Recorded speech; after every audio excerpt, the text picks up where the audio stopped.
Welcome to the American Anti-Corruption Institute's series on fraud and corruption. My name is Elbert Files. I'm president of the American Anti-Corruption Institute.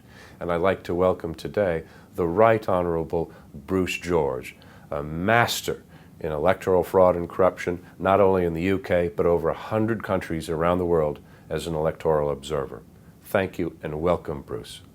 Tell me a little bit about your first experience. You were 36 years member of the House of Parliament and an election monitor.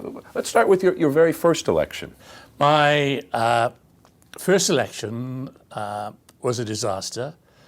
I expected it to be because I frankly didn't want to win. The constituency I stood in was not to my liking, but it was experience.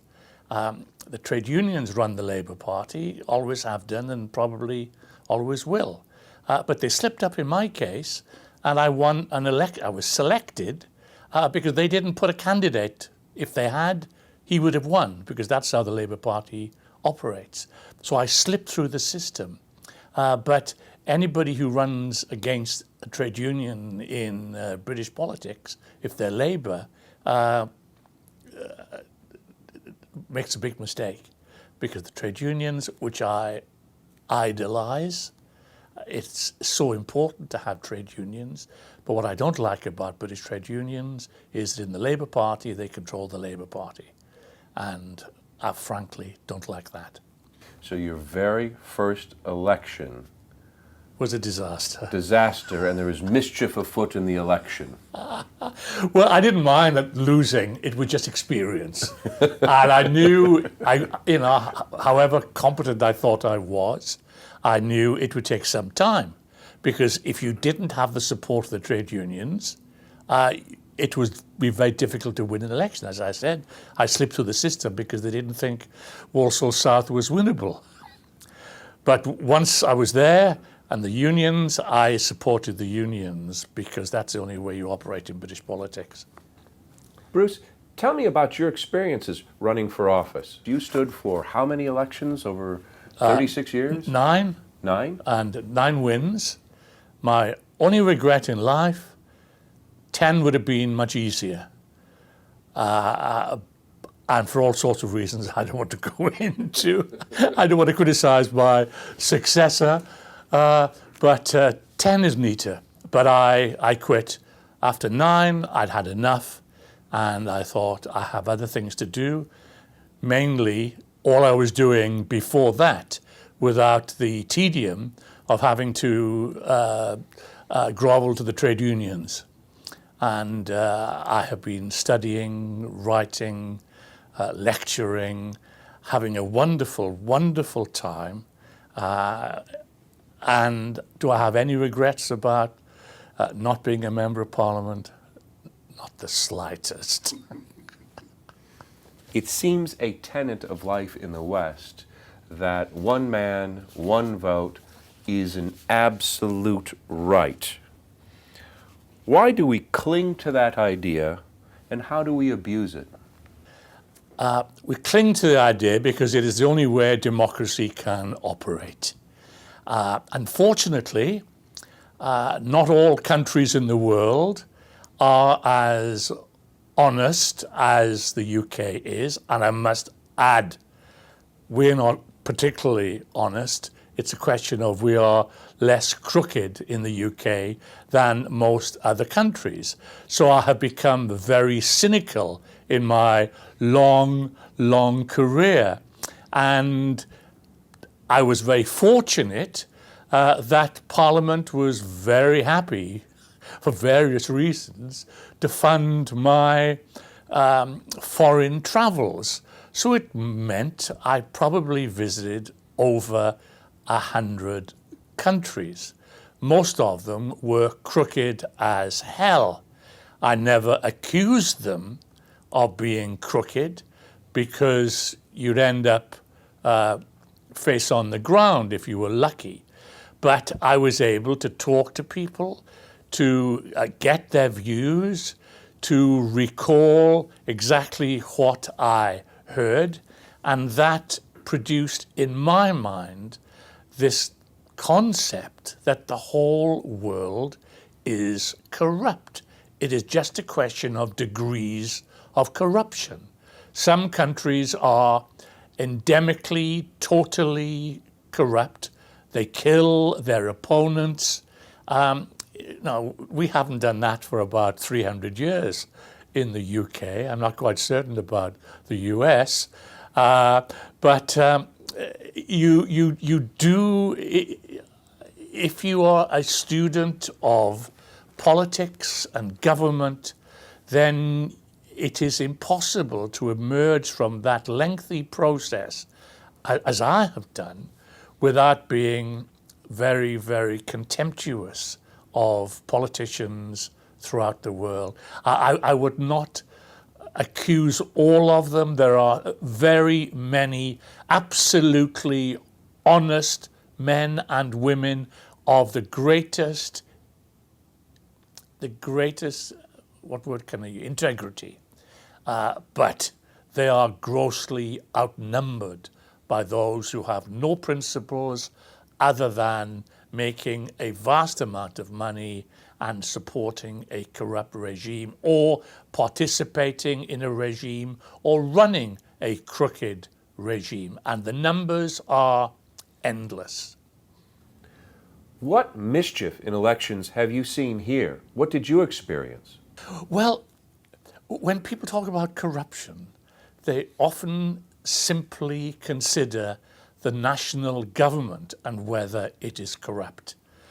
What must be understood is that there are many layers of government, right down to the meanest, smallest entity in that country.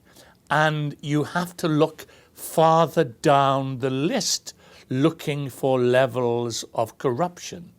So it is a big mistake simply to criticize a national government.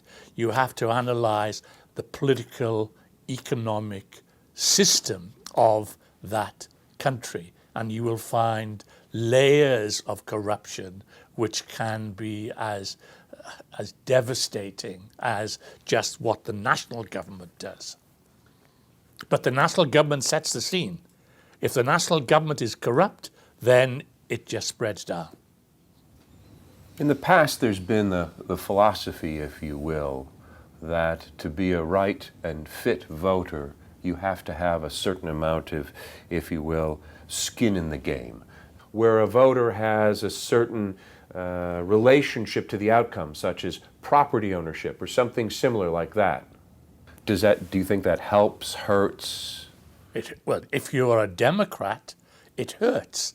But I think what one has to do is to make your analysis based on the country and the period in which that country was operating. And one must accept the fact that democracy, in theory, goes back to the ancient Greeks, but it wasn't really democracy. It was if you were wealthy. If you were not, if you were a slave, you were trash. So you have to look at the timing. And democracy is fairly modern. Before that, the standards were almost non-existent, other than corrupt.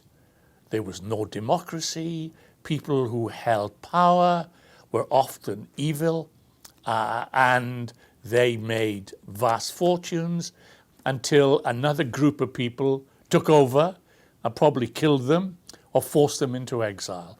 So anybody, in my view, perhaps I'm a little bit perverse in my view, but I have been studying the subject now for, before you were born, and perhaps that Flattery gets and that does give you an awful perspective, and perhaps it's unfair, but I'm convinced I'm right, because having been to all of these countries, and when you meet these leaders, they are seemingly very normal people, but they are abnormal because in the countries I have visited throughout the world, these nice men, men, because women rarely until recently have a chance of getting anywhere in a political system. Even Joan of Arc, the English killed centuries and centuries ago. So now one of the greatest things that has happened in politics is the growing strength of powerful women, and long may that remain. So politics is complicated, it does differ, but now we have a lot of countries that are genuinely democratic, but you must not assume that democracy means perfection.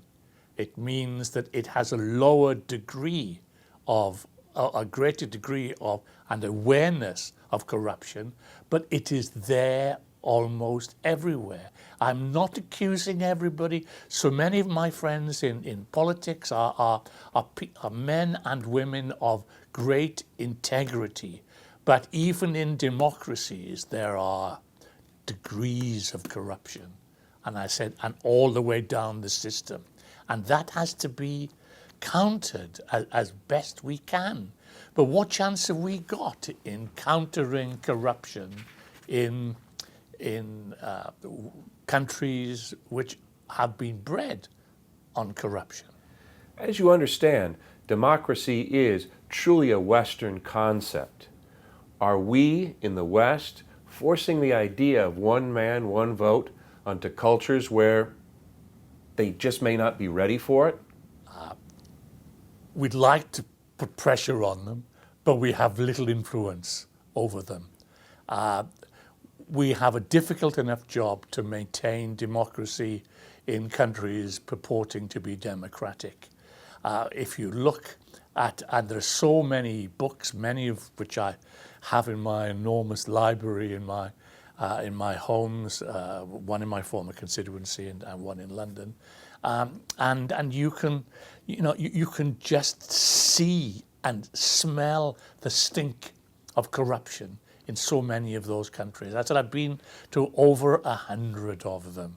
I've survived because I wasn't difficult to them, and smiled, and they smiled, and these leaders looked very normal men, but they were not. Many of them were killers, and anybody who sought to oppose them had a short life expectation. So will democracy spread throughout the world? Well, not in my lifetime. Maybe it will, but I very much doubt it. Corruption and autocracy is so much easier than running a democracy where you actually lose elections. Can you believe it? When you talk to these people and you say, well, Mr. George, were you a minister? No, I was just a backbencher. And they can't believe that you can lose an election. And the Labour Party has lost quite a few, but not me. I always survived. I survived because I did not say, as many members of Parliament say, I look after my own. The people who vote for me are the people I support. As far as I'm concerned, I didn't give a damn. And I remember knocking on one door 7 or 8 years ago, and I didn't say who I was, but most people knew who I was.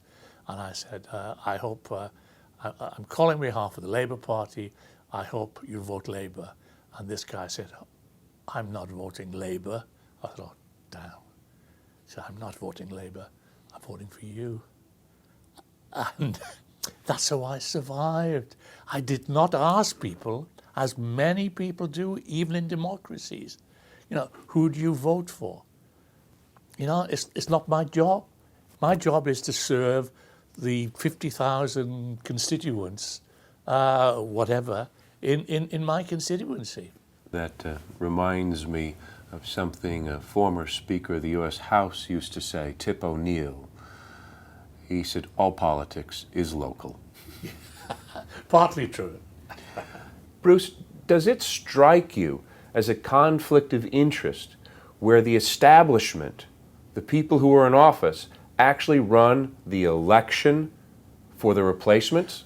It's a difficult question to answer, because in a genuine democracy, and there are some, they recognize the fact that there's a strength in parties losing an election.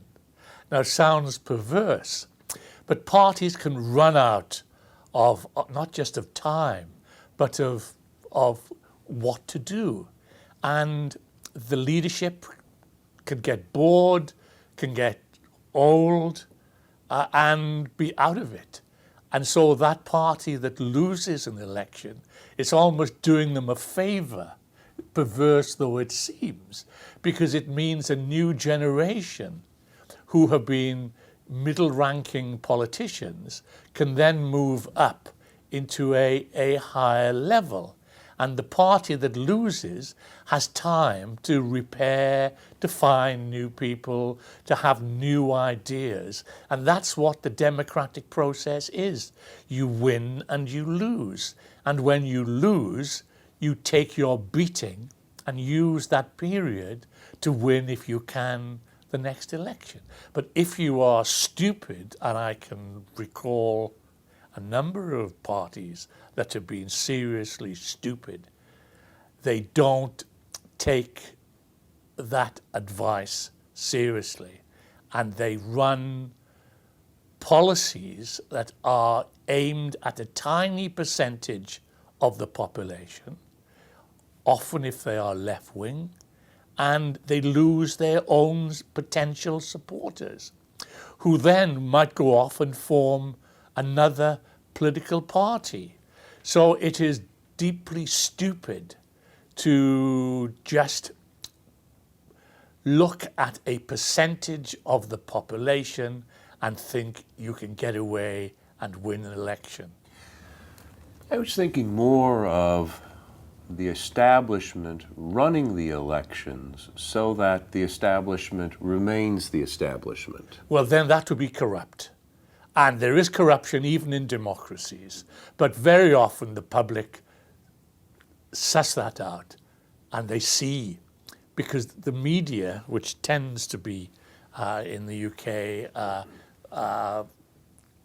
on the right wing, not all, but they are often actually quite honest. And people who read newspapers and watch television will have a pretty good idea as to who is making money, who has no right to make that money, who is being competent and incompetent. And I think the party leadership would spot that pretty damn easily too. And you would work it out. I have in the past, forgotten now. The life expectancy of a minister, can be very, very short. So you can never be excessively overconfident about your tenure, because your tenure could be 6 months, maybe a couple of years. But in a democratic system, as we have in the UK, the chances are you're going to lose an election. Now, it does appear there have been times when the political parties have been so oblivious of reality that they have carried on, and then found the end is nigh, and then, folks, it's too late. What is the path that a misguided government would take to disenfranchise a voter? Not saying disenfranchise is in preventing them to vote, but the voter becomes so apathetic they're disenfranchised. Well, I'm sure some do that, try that, and bore people to death. But it's a short-term tactic. In a corrupt world, which I said is most of the world, they are perfectly happy to have a population that takes no interest whatsoever in politics. And why? Because their role in that political system is zero. But even in those corrupt countries, there are honest people who want to see a different country, a more open country, a country where more people can participate in the political process. And fortunately, in my view, this is in a majority of countries. And if you push the regime too far, mate, you're down for the chop. And there are many countries where that happens. I can mention numerous ones where your survival, it may not be an ostentatious killing, but I can name a number of countries in Europe where people disappear or people die in very, very, very obvious circumstances. And it's happened in my country where people actually come from abroad, do a hit, and then clear off and are never found again because they are protected by the countries who sent the killers to do the job. So even going to a democracy from an autocracy is no guarantee of your security. So brave men and women have died because of their principles. If the voter is disenfranchised, that they feel that their vote is no longer worth them casting, does it make sense for them to sell their vote, their absentee ballot, their mail-in ballot for $50 or $100? Well, it sounds perverse my saying this, but if the system is so corrupt and there's nothing you can do about it, then I can understand why, if you are poor, and many people in these countries are very, very poor, I can understand why they would want to take some money. It's not very a moral thing to do, but you're talking about immoral countries. You've had some amazing experiences. As an election monitor, can you please tell me what you experienced in Ukraine and then Georgia?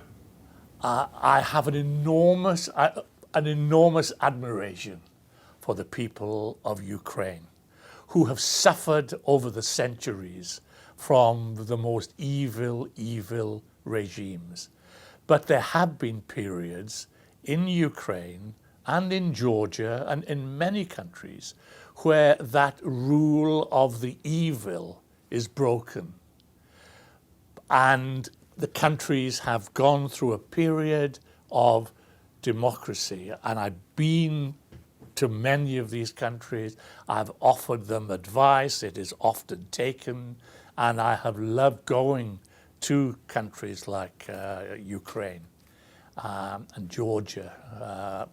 Well, a paradox in a way of being named George and loving Georgia. But it's very difficult to sustain your democracy because the evil ones who might have been booted out don't just say, okay, folks, thank you very much, we're off now. You carry on with your democracy. It doesn't often happen. They are still around. They are still perverse. They are still building up their support. And when the time comes, bang, they're back in. It could happen, and some of the countries I've mentioned have been accused of this, where an honest politician who runs an honest regime can turn a little bit, what phrase can I use? Crooked. And that has happened. But you can never, ever tell, because the propaganda machines of the opposition who wish to become the government can be so very, very strong that the relatively or very honest leader, president, whatever role you think, then the public opinion actually believes some of the nonsense that they are told. So you can never be absolutely certain when you're looking at a foreign country of what is true and what is untrue. The best thing you could do is to, if you trust your representatives, the people who are in that country on behalf of your country, and if they are honest, then they are far more likely to give a better and more honest picture of political reality than you would find from the locals. What did you see in the Georgian election for you to come back and say, there's a big problem? Yeah. Well, if you, it sounds rather pompous. I don't think I am pompous, but I've been to so many elections and so many countries. I have become quite competent in making reasonably intelligent judgments, especially if before you go to a country, you do all of the research that is necessary. You go along to your embassy, almost the first point of call when you go to that country, and you get a fuller picture. And so the combination of reading books, of talking to people before you go, of talking to people you would trust when you were there, you end up with a pretty damn good analysis of corruption or non-corruption. I mean, non-corruption is a fantasy. It's a question of degrees of corruption. Even in my country, is everything honest and above board? Like hell, it's not. But it's a question. It's there somewhere, and I'm sure somebody has worked this out. You know, where does just playing a little bit dirty still allow you to be seen as a genuine democracy? But the point you go beyond that point, and you can see the country is purporting to be a democracy, but it is a degree of autocracy or even, and that word isn't used anymore, totalitarian. I think North Korea would fit into that. Others, well, authoritarian. Being very specific, what were the anomalies? What were the things that stood out that you saw or experienced in Georgia for you to go, this is not right? Yeah. Well, if you've been around as long as I have, going around the world, looking at elections and corruption, and if you talk to people and you read the books or write the books, in some cases, then you know when you go there, if you go to a country oblivious of whether it is a democracy, then you're wasting whoever's paying your trip. So the only way to do it properly is to be very, very well prepared. Now, I have been going back and forth everywhere over the period of 40 years. And so I only have to look at my own notebooks or what I've written to say what it was historically and what it is now. So I don't purport to be the world expert, but if you've been to as many crooked countries as I have, you know what a crooked country is. And when you meet the leaders, I mean, they're usually absolutely delightful to foreigners. Now, the moment you go through the door out, they would metamorphosize to what they really are. In some cases, killers. But they don't have the word killer on their foreheads because they are people, the fact they are in power means they have very considerable skills.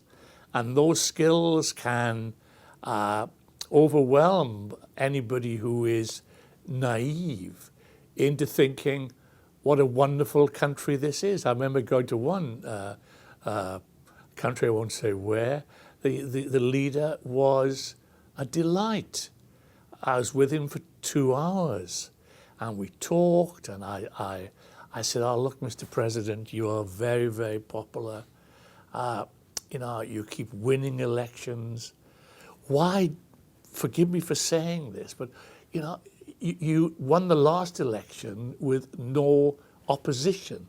You had competition, but they didn't get any votes. I said, you're so loved in your country. Why don't you let the opposition, wherever it is, win, let's say, 20 seats out of the 300? Ah, Bruce, he said, that's very, very wise of you. I'll really think hard about this. And I thought, hey, George, hey, you've made a little bit of progress there. But I'm bloody sure the moment I walked through the door, he probably said, this idiot. If he thinks I'm going to change the way I run my country, he must be mad. And frankly, I was. I wasn't suggesting he became the head of a democracy, but just allowed some people who didn't particularly like him to be able to vote without being killed. So I've seen it all. I have seen it almost all. Can a small amount of fraud make that big deal in an election? In short, can we tolerate a little fraud in an election, like a little loss from a stock register? Well, we have to, because fraud is everywhere. I said even the Pope kicked out a few of his cardinals because he thought they were not playing the game as he wanted. I'm very proud of being British. I'm so happy I was born in Wales, and I was a member of Parliament for so long.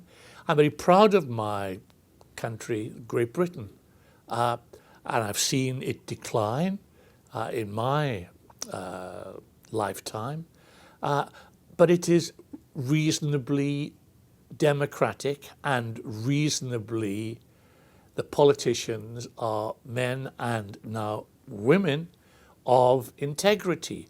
But the system of democracy tolerates, encourages corruption. They wouldn't admit it, but corruption is absolutely everywhere. Now, governments have got to find out where that corruption is, or the agencies of the state, which may not be completely controlled by government, have an obligation to chase these crooks and put them where they deserve to be.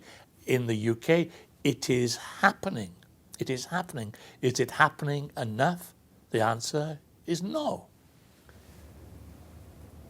I'm intrigued by several elections I've seen, both in the United States and the UK, that were won by just a few hundred votes.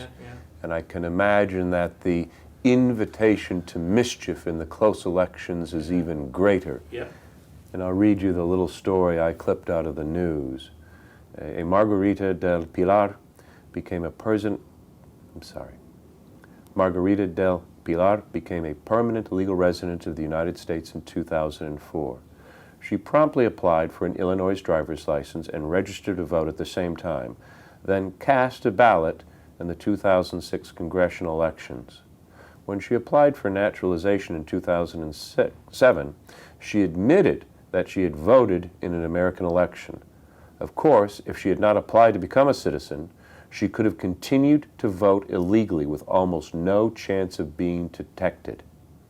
Is this case of this Peruvian woman just another example of how easy it is for non-citizens to vote in elections?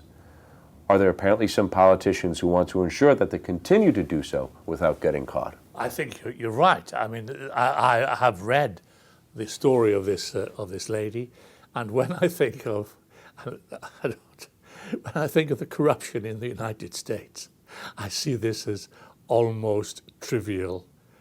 There is far more corruption, that I would just laugh at this story and say she's almost did the right thing, but not quite.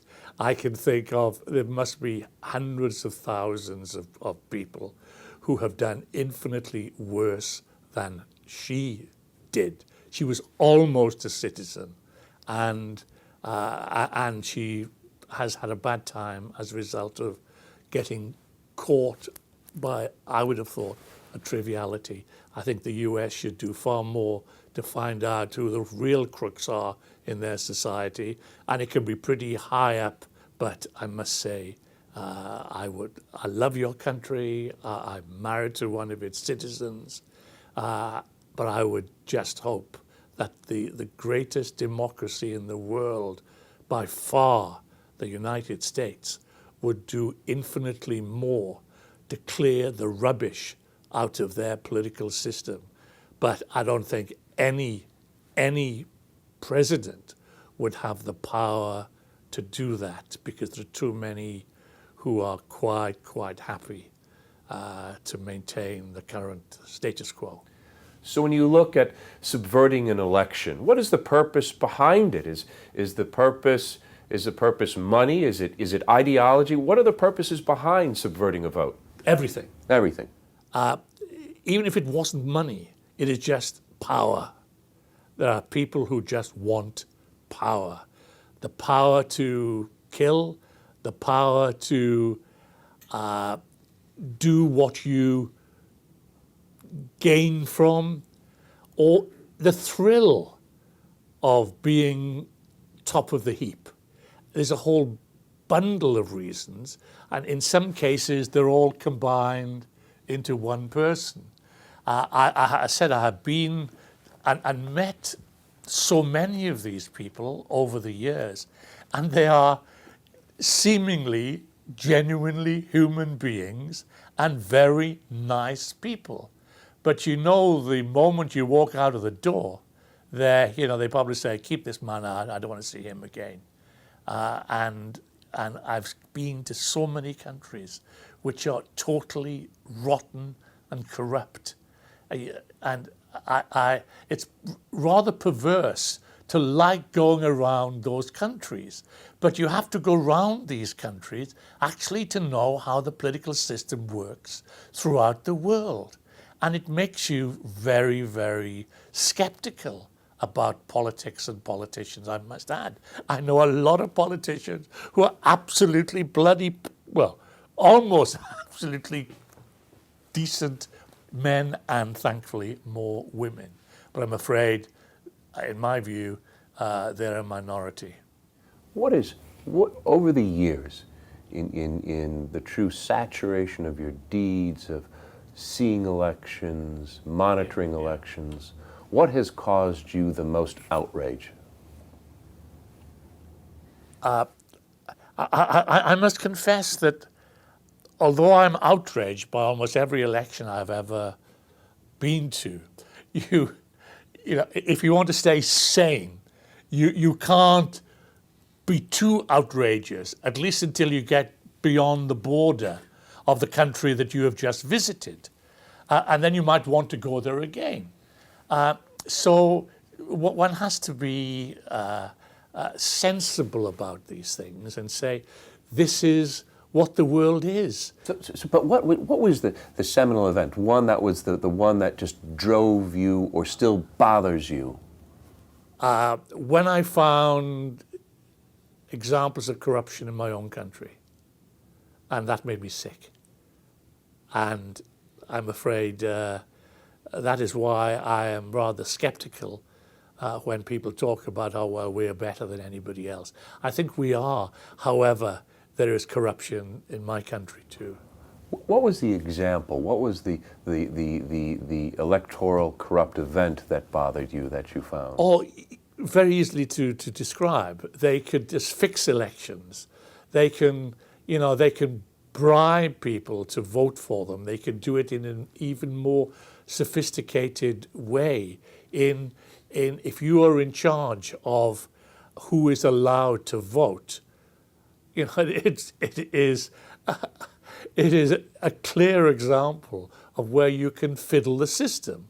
So the British, because I said the British are I want to say better than others, less bad than others, have got centuries of experience which can be passed on on how to fiddle, the word we use, how to fiddle an election.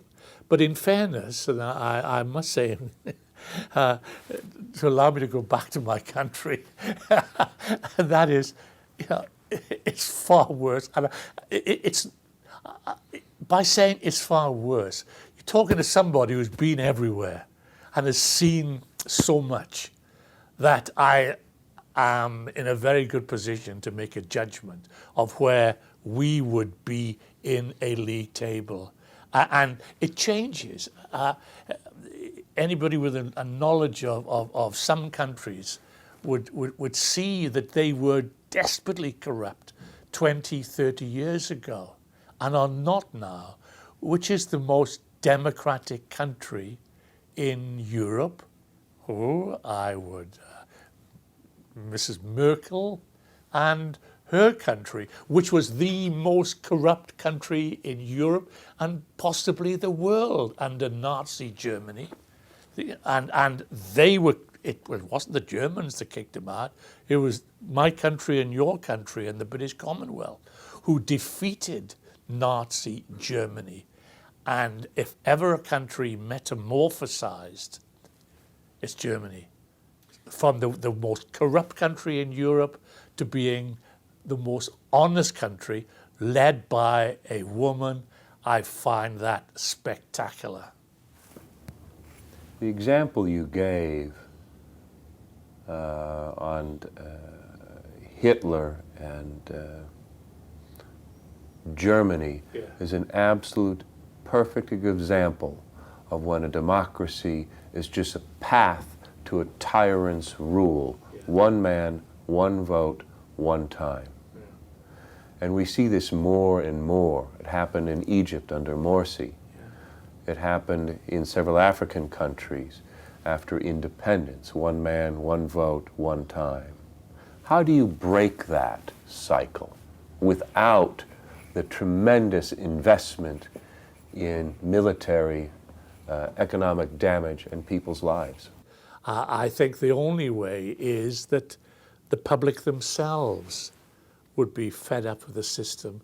But that's very dangerous, because if they are citizens in an African country or anywhere who wish to challenge the leadership, if the leadership does not want to be challenged, then it could be a bloodbath. There are certainly examples where countries metamorphosize from one to another, but that's rare. I would just hope it will happen in my lifetime, but I'm 73 now, and I don't really think it will.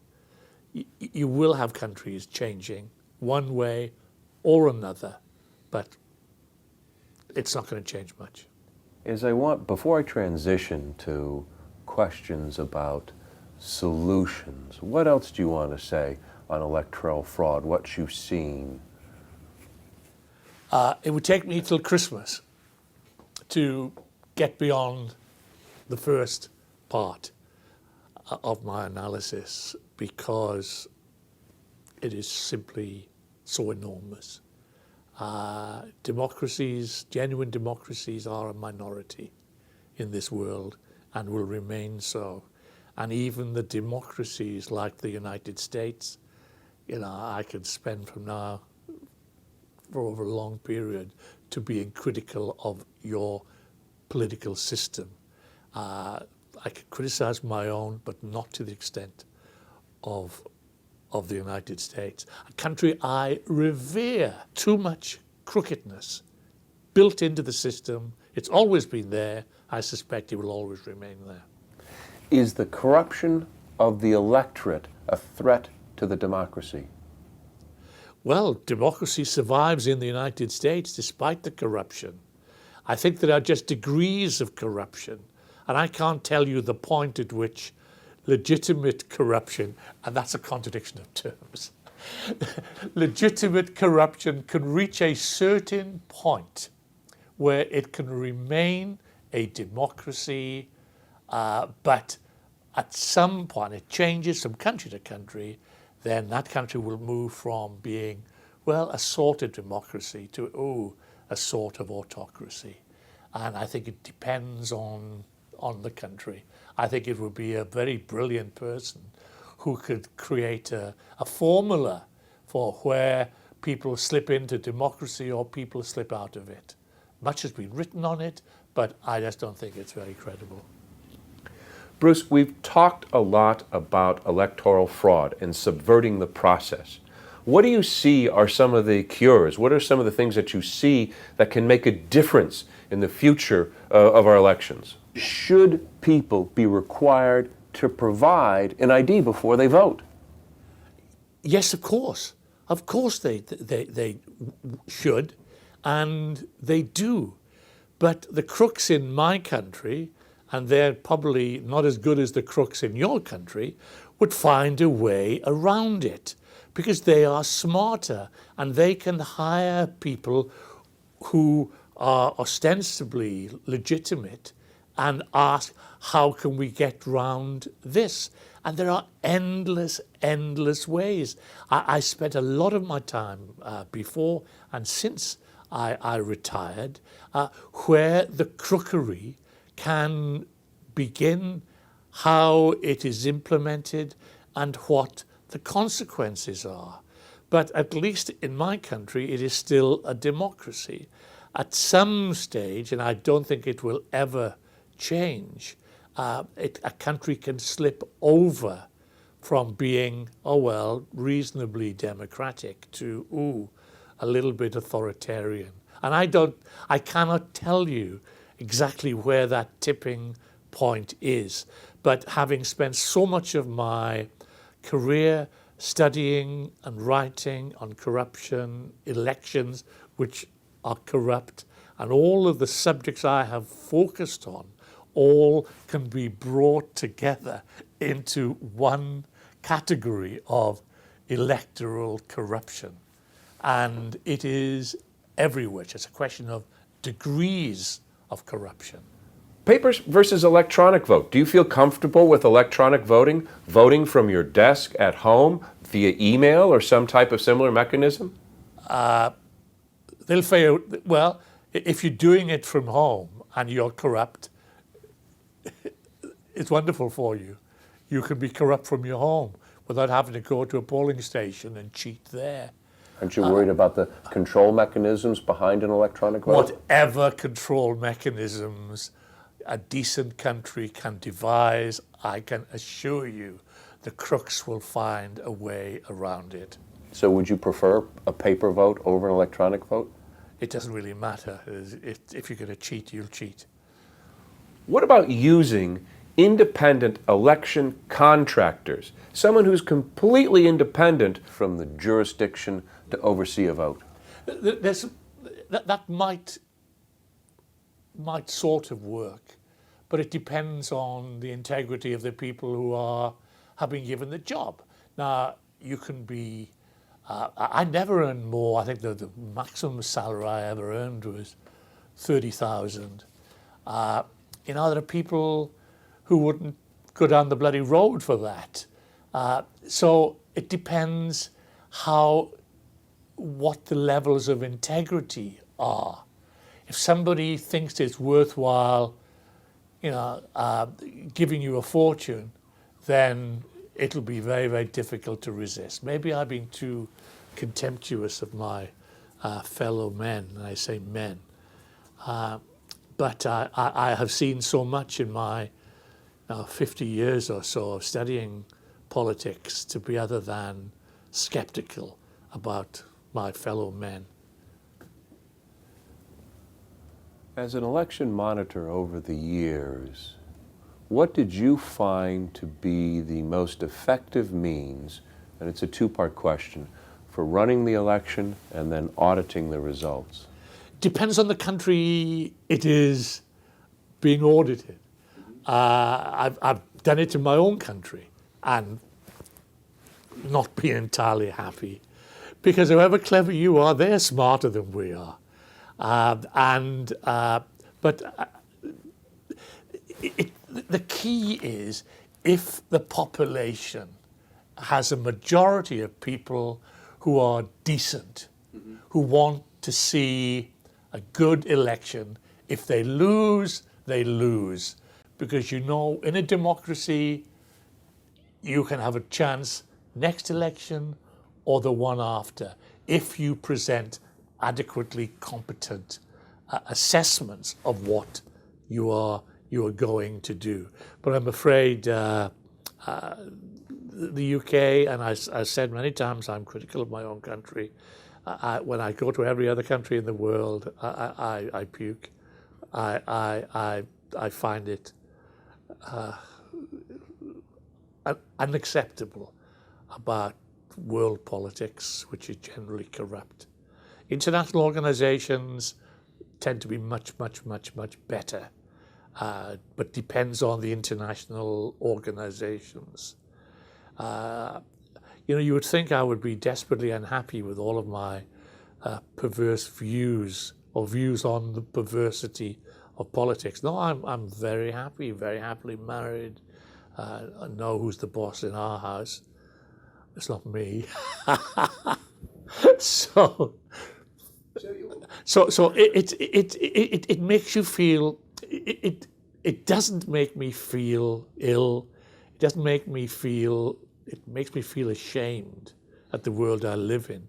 But at least I can make life easier by saying, yes, there are democracies around the world, and they wish to sustain their democracy, and we should do all we can to try to encourage those countries to be more democratic.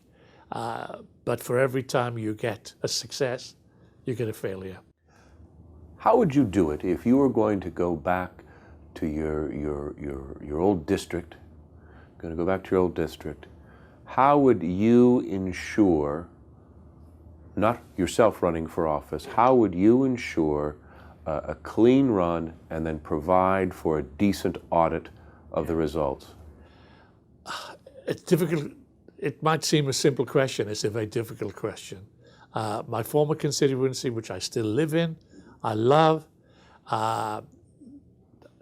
One prominent member of my party lectured my wife and said, why don't you clear out? Your husband's not in charge anymore. And my wife said, because we love this town and we're never going to leave. And so that's why every 2 weeks in my life, since I retired, London up to Walsall. Now, I'm not suggesting every member of Parliament is in love with his constituency or even former constituency like me. But I think the reason I survived 9 elections, and I'm pretty certain I could have survived a few more, was because I was respected. People may not have been of my political persuasion, but I didn't ask them. When they asked me to help, I didn't ask them, as some members of Parliament do, you know, do you vote for my party or not? I didn't give a damn. And I think people respected me for that. And I said I still have a wonderful reception when my wife and I go back to Walsall. We love the place. Yeah, but I'm thinking more technically. Procedurally, what would you do to make sure that there was as clean an election as possible? And technically, what would you do to audit or ensure the vote count is authentic? Well, as I said, however clever you are in creating what you think, or the people who are undertaking that task, there are many things you can do, and it is done, but they still cheat, and it's almost a question of despair. However honest you are as a politician, and there are very many honest politicians, however good you are in running the local authority who is responsible for the organization of the elections, there are rogues around, and the rogues have got money, and the rogues can pervert a system even though the system has a lot of people who are absolutely honest. And I wouldn't be going back to my former constituency if I didn't love it and respect it. But I must say there are things that I have seen since I retired, which I'll put it politely, I would not have condoned if I was still a member of Parliament.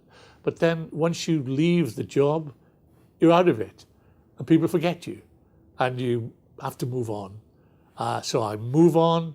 I think I did make one rather rousing speech in a party meeting when my former assistant was being grossly abused in an organized attack on her, and I went apeshit and did what I promised I would never do. My wife was embarrassed at how, I think I even swore once or twice, which is not unusual in my case. But when your best friend, a woman sitting on her own, surrounded by people hired to cause abuse, then it would not be a man who would have refused to have done what I did. I'm proud of it. The only thing is I wasn't able to go to the last meeting because I had my commitments here. Bruce, is more of a final thought. What are your suggestions moving forward to help prevent the corruption and the subversion of the electorate to protect our democracies? I would first of all say that there will be somebody not as honest as you are who will be doing all they possibly can to undermine men and women of integrity who wish to organize and to run a democratic election. So what you need to do is to look at all of the literature you can possibly find, which will show you where these perverse, evil people will try to undermine what you are doing. The chances are they might be smarter than you are, but you have to try. At least you can go to bed honestly saying, I did my very best, but I failed. There are decent people in every part of the world, and I know those in my country. I know they are decent human beings who hate the concept of electoral corruption, and that's why we don't have too much of it. But I'm not saying we are unique in this sense, but we are in a minority which wants to see honest elections. And if you lose an election, which I never did, well, that's what politics is. It's about winning and losing, and when you lose, you bloody make sure, as best you can, the next time an election comes around, you've got some different people, different policies, and your chances of winning increase. That's what democracy is. You win, you lose, you accept defeat, and try your damnedest to make sure it's the other guys who are going to feel the humiliation, not you. Thank you, Bruce. As I knew you would be very animated in this conversation. And it not only makes it very interesting, it makes it very relevant. Your experiences make this very relevant to the people that are coming behind us and the people that we're going to share this with. I want to thank you from the American Anti-Corruption Institute, Bruce George, myself, and all of us that are trying to make a difference in this world, trying to get rid of corruption one bit at a time. And thank you very much. I'm Elbert Files, President of the American Anti-Corruption Institute, and this is Texas A&M University School of Law.